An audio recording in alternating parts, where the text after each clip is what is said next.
What's going on, guys? My name is Ace, bringing you an Arma 3 Alpha review. Now in this review I'm going to be talking about the things that I think about the Arma 3 Alpha review. First up will be what everybody loves, the graphics.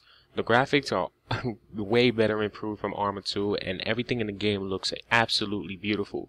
From the textures, the buildings, the floors, the sea, the grass, the skies, the weapons, your person, your cars, everything in the game looks absolutely beautiful. Even from the inside of the cars, the way they look with just the steering wheel and the floors, it just absolutely looks beautiful. Next, I'm going to talk about FPS.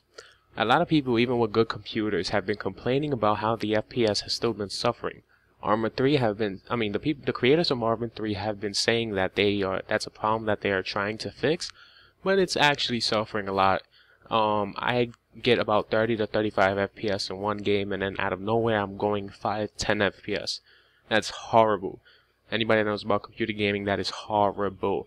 But hopefully, since this is only alpha, that will be fixed before the beta. But I'm hoping, since the beta is a little while off, that we get a fix during the alpha. Next would be the new inventory. Last year, in Arma 2, a lot of people have been saying how the inventory wasn't that good. You go into your gear, it's very plain. I am happy to say that that has been changed.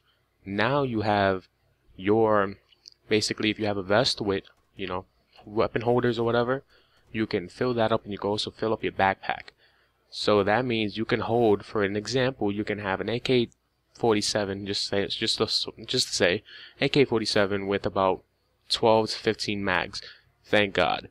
Of course, in mods they may change that, but for the overall Arma 3, that is absolutely beautiful.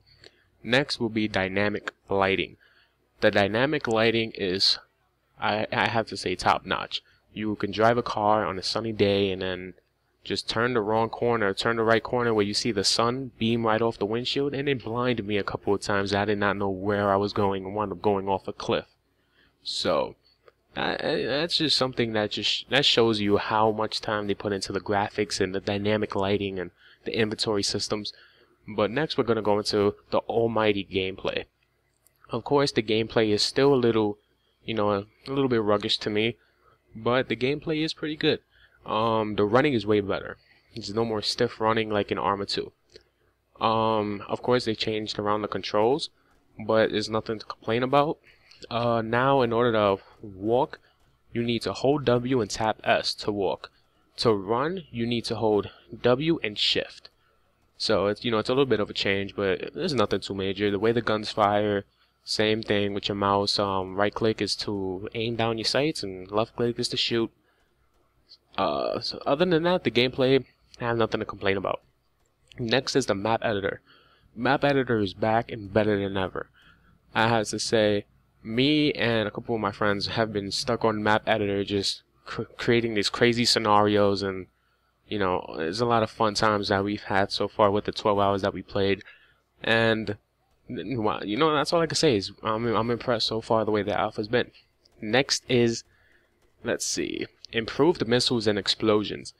Now, fans of Arma 2 know that when you used to shoot an RPG at somebody or you tossed a grenade, it didn't really do the effect that you wanted it to do. Nobody should survive an RPG to the foot, not even near you. I am happy to say that when you shoot an RPG,